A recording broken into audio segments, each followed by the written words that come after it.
yung mismo pagkakakilanlan ng tao. Pero kung tatanungin niyo ako dun sa pangalan, Your Honor, hindi ko matandaan yung pangalan. Yun po, Mr. yun Chair, po, Your Honor. Mr. Chair, let Okay, me... Senator Jinggoy, go ahead. Alam mo, he remembers all the details, but he does not remember the name of the confidential informant. That is quite absurd. Ano ba? He or she? Your Honor. He or she? Babae, lalaki? Your Honor, yung sinasabi ko po Babae sa inyo, o kung lalaki? bibigyan niyo po ako ng karapatan. Sandali Yan lang, po, sandali ito lang. po yung hinihingi ko sa inyo, sasabihin ko po. Kasi, ang hinihingi ko lang po is garantiya. Kasi, kapag sasabihin ko kung babae o lalaki, madali po siyang matutukoy. Bakit no? Madali. Opo, kasi alam nyo sa sirkulasyon po eh. Sila po yun eh. Oh, gusto Sila po yun. Gusto mo magkaroon ng executive session? Gusto mong sabihin in executive session? Palalabasin Yung namin lahat pangalan? ng mga tao rito. Kayong dalawa lang, mag-executive session. yan. Bigyan Yes, mo Your sa Honor, pagka kayo, pero yung ang pangalan, hindi, pero yung kasarihan, baka sabi ko sa inyo, kahit hindi na po, bigyan nyo lang po ako ng garantiya na hindi ako ma-incriminate. Your Honor, yun lang po. Paano ka ma-incriminate na kasarian lang pala sabihin mo eh? How many, anong population ng gender na lalaki o gender na babae sa buong mundo? Your Honor, pagka nagsabi ho ako, masusunog. Wala na magtitiwala sa law enforcement. Oo, Lalo regardless. sa magbibigay ng Kasi trabaho. ngayon, ikaw ang nasusunog ngayon eh. Kapag hindi mo sasabihin, ikaw ang nasusunog. Ito totoo lang ha, I am giving you an advice. Ikaw nasusunog ngayon dahil tinatago mo yung identity ng informant mo. I understand your position na ayaw mong ilaglag yung ahente mo. Pero ito, nandito na tayo ngayon sa hearing na ito. Baka naman kahit na executive session, pwede mong sabihin sa akin kung sino yung informant mo. Oh, dalawa lang kayo. Sige. Dalawa lang tayo. Pareho kayo Wala. ano? Your Honor, kung ito, yung pangalan, alam ko, kaya nga hindi, sa totoo lang, Your Honor, ay, hindi ko na matandaan eh, sa tagal. Balo At wala. saka yung sinasabi, Your Honor, ni Senator Jinggoy, na lahat ng detalye, alam ko. Your Honor, hindi ko nga alam yung ibang detalye. Kung ano lang po yung natatandaan ko, yun lang po. Alam mo, hindi ka panipaniwala itong mga sinasabi mo dahil yung mga ibang detalye, alam mo, yung ibang naitatanong namin, hindi mo na alam, hindi mo na matandaan. Ultimo yung gender nung confidential informant, whether babae o lalaki, hindi mo rin, ayaw mo rin sabihin. Yung pangalan, nakalimutan mo. Pero samantalang yung mga ibang tinatanong namin sa inyo, way back, alam mo. Your Honor, kung mapapansin Alam nyo, mo, Mr. Jonathan, o ano bang rango mo, Jonathan? Colonel? hindi po, agent po. Ha? Agent. Agent. Alam mo, Agent Jonathan, dito, we are ferreting out the truth. Ngayon, kung yung sinisiwalat mo rito, panay hearsay, hindi ka namin paniniwalaan. Dinamay mo na yung presidente. Sinabi ng PIDEA, he was never included in the drug list. Sinama mo mga ibang personalidad, mga sikat na artista. Tinanong natin ang PIDEA, they were never included in the drug list. Alam mo, nagsisinungaling Your Honor, Sandali lang, patapusin mo ako. Nagsisinungaling ka eh. Huwag mo naman idadamay yung mga ibang personalidad na wala namang kinalaman. Your Honor, Okay. trabaho po yun.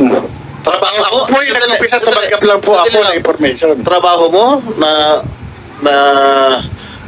maglagay ng pangalan sa dokumento na hindi naman sila Your Honor, mali naman po yan. Mali naman po yan. Trabaho na Your Honor. Sandali lang, trabaho mo ba na magsangkot ng ibang mga personalidad na wala namang kamalay-malay na hindi naman involved sa illegal na droga? Trabaho mo ba yun? Your Honor, mali po yung sinasabi ninyo. Ako po, nung panahon Kasi na wala yun, ka naman ebidensya eh. Your Honor, nandun nga po sa PIDEA na Ivan. Naiwan. Sandali, Your Honor, natin sa PIDEA eh. mismong si Pangulong Duterte, Sinabi po niya yan, meron isang impormasyon na yan. Bakit hindi natin ipatawag si Pangulong Duterte para, opo, Your Honor, Your Honor, Your Honor, Alam mo, I am tempted to invite the former President Duterte per your insinuations, pero ayaw ko magiging mapoliticize itong hearing natin. We may lose our objectivity here kapag papasukan na ito ng mga contending parties. I myself, being the chairman, I am identified with President Duterte. Pero, my God, with all honesty, I'm trying to be objective here. Kaya, please, wag mo munang idamay yung former President Duterte kung gusto mong hindi mapasukan ng political color itong ating hearing. Mr. Chair, Patay na pala yun? Mr. Chair, Yes, go ahead. hindi ito sinasabi ni Mr. Morales, double hearsay. Double hearsay naman talaga eh. Pinapakalanan niya yung si Maricel Soriano, Bongbong Marcos, Bong Daza. Galing daw sa informant niya. Tapos, Yung deposition ng confidential informant at saka yung pre-ops at saka authority to report at saka yung affidavit ay yung memorandum. Kanino mo turn over? Knowing that those documents ay classified documents. Security classified. May nakalagay pa nga doon, confidential, di ba? Kanino mo turn over? doon po sa opisina namin ni Director Panza. Kami na yun. Tinanggap niya official yun Director Panza. Your Honor, dalawa po kami dyan sa kwarto sa opisina. Doon nagpapalitan kami sa table. Dalawa po kami, Your Honor. Nung nagkaroon kami ng relief order, nirelieve kami, napunta kami ng NCR, hindi na po ako nagkaroon ng pagkakataon na makahawak pa ng anumang folder. Kung ito nga po, case folder, hindi ko nanawakan. Kaya pati nga hearing ko, hindi ko nga naatinan. Gawa na yung case folder, andun doon, Your Honor. So, siya, kung naiwan ito doon sa IIS nyo, nasaan ito ngayon?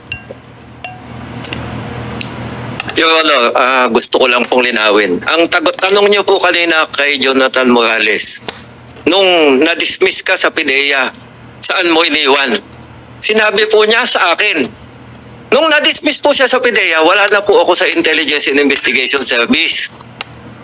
Ina-assume lang po niya yun. Sinasabi niya na sa akin tinan-over, gusto niyang ituro sa akin yung responsibilidad na siya dapat ang gumawa. So, i-deny mo na hindi po talaga. Walang Kasi po, dapat siya ang may responsibilidad na itago yun. Ano yung precisely, being the officer on case, ikaw may hawak-hawak ng folder na yan. Tapos pag umalis ka na dyan, talaga siguro mo si keep yan, ibigay mo doon sa, turn over properly sa sinong investigador na papalit sa'yo. In your case, yes, Your Honor, hindi nga po nagkaroon ng proper turnover, Your Honor. alam nyo, sa aking palagay, the source of the leak is most probably no other than Mr. Morales. Because I think he got the copy. Siya siguro ang nag-leak. Anyway, that is my own opinion, and I believe in it. Sandali lang. when I call you and I recognize you, pwede ka magsalita. And this person has Unahin natin muna, Senador. This person has been charged of violation of Article 180 of the Revised Penal Code, which is still pending before the Metropolitan Trial Court, Branch 4 in San Fernando, Pampanga. In violation of Article 180 of the Revised Penal Code, is tungkol ito sa false testimony. And other criminal cases filed against Mr. Morales based on validated information from a concerned citizen. If this is true, estafa pending before the Metropolitan Trial Court, Pasig City, slight physical injuries pending before Branch 72, Pasig City. And as a final remark, Mr. Chair, the facts and evidence presented clearly demonstrate the questionable integrity and credibility of this particular resource person. And the same evidence refutes all accusations against the Philippine Drug Enforcement Agency and its current leadership. And the statements given by this particular resource person against the agency and its current leadership are evidently perjurious, defamatory, and outright false. That's all, Mr. Chair.